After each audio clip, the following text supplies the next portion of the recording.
Turn up a little bit on the screen. Sorry.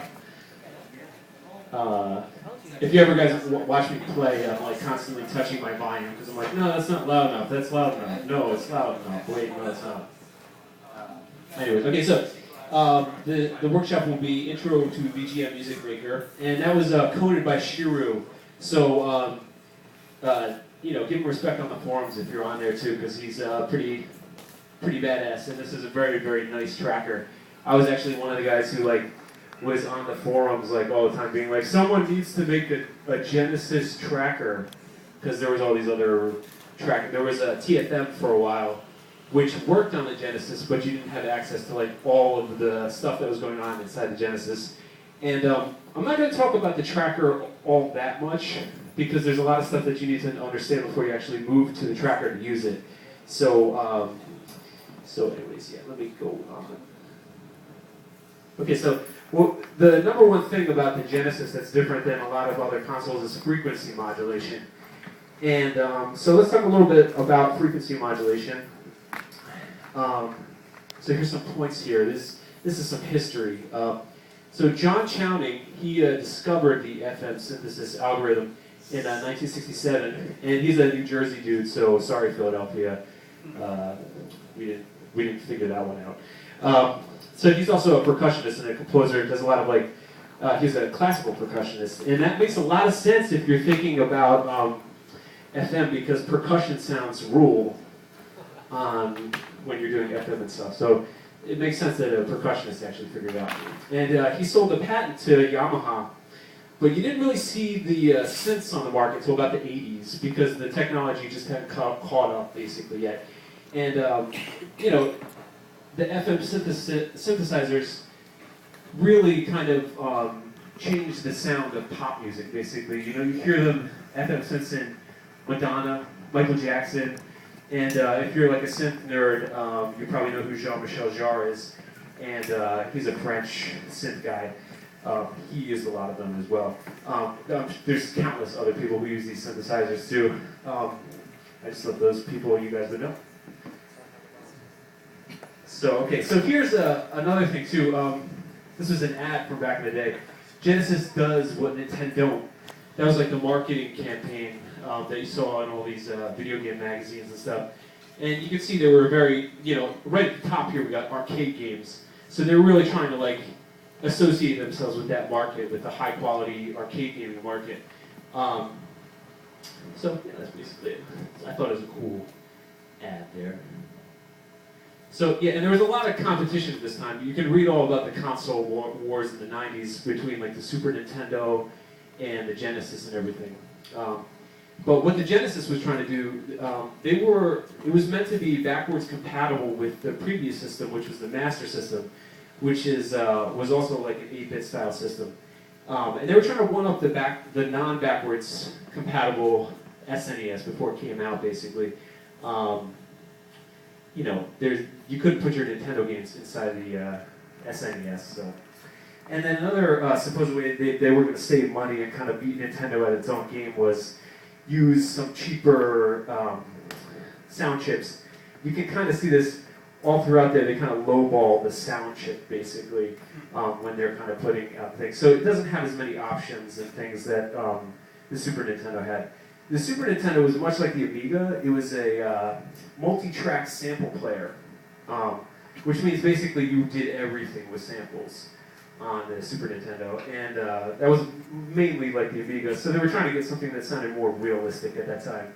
But Sega was kind of well, we'll throw this FM chip in there because they're really cheap at this time, and we'll have also a previous chip in there because it's also backwards compatible. So there's actually 2 sound chips in the Sega Genesis, and we'll talk about that in a second. So the fact that it's backwards compatible is very important.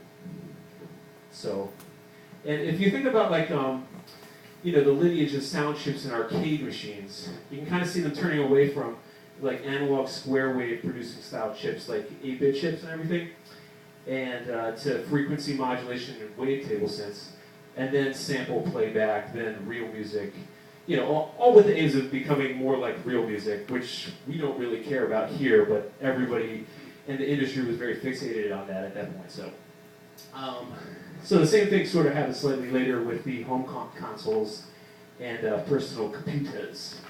You know, you guys might remember the early Sound Blaster cards for PC. They had some FM chips. I know Emily has one that's pretty badass. Or wait, is that a wavetable one? I have a Gus. Oh, okay. Well, it's awesome. So, you know, high quality gaming was at the arcades first, so Sega was trying to associate itself with that market before Nintendo did. So that's why the system came out actually before the Super Nintendo as well, too. So, okay, so what is this FM synthesis thing? And I'm going to read this thing that I got from Wikipedia. I think it's horrible, actually. So, frequency modulation is a form of audio synthesis where the timbre of a simple waveform is changed by frequency modulating it with a modulating frequency that is also in the audio range, resulting in a more complex waveform and a different sounding tone. Citation needed. What? Okay. The frequency of an oscillator is altered or distorted in accordance with the amplitude of modulating. Whatever. What the hell does that mean? It was really bad. I actually changed some of the wording in it because it was so awful. The first sentence was like a serious doozy. Okay, so simply, basically, when they're talking about modulators and carriers, they're all oscillators, basically producing like one waveform, basically. Okay, and you know there's several of them basically producing to make one sound that you hear. So you hear the carrier, and all the other waveforms are the modulators, and that they affect the carrier. So it's in effect sort of like the carrier is reading these modulators, and the sound is changing because of it. Okay, so you know you can start with a sine wave, and it doesn't have to be a sine wave. In fact, in other synthesizers, it's a square wave, or it could be all these other different waveforms, basically. But you can start with a sine wave, and you modulate it with another modulator, and another modulator, and another modulator, and the more you add to it, the more realistic the sound becomes. In fact, there's some, I think Korg or Yamaha has a couple of like ridiculously complex 32 oscillator FM synthesizers that basically approach the human voice. Like you can get complex waveforms that sound like the voice or whatever, and it's not a sample, it's a synthesizer. So, but of course, there's not that many carriers and modulators and oscillators basically inside the Genesis chip, so it's much more simple than that.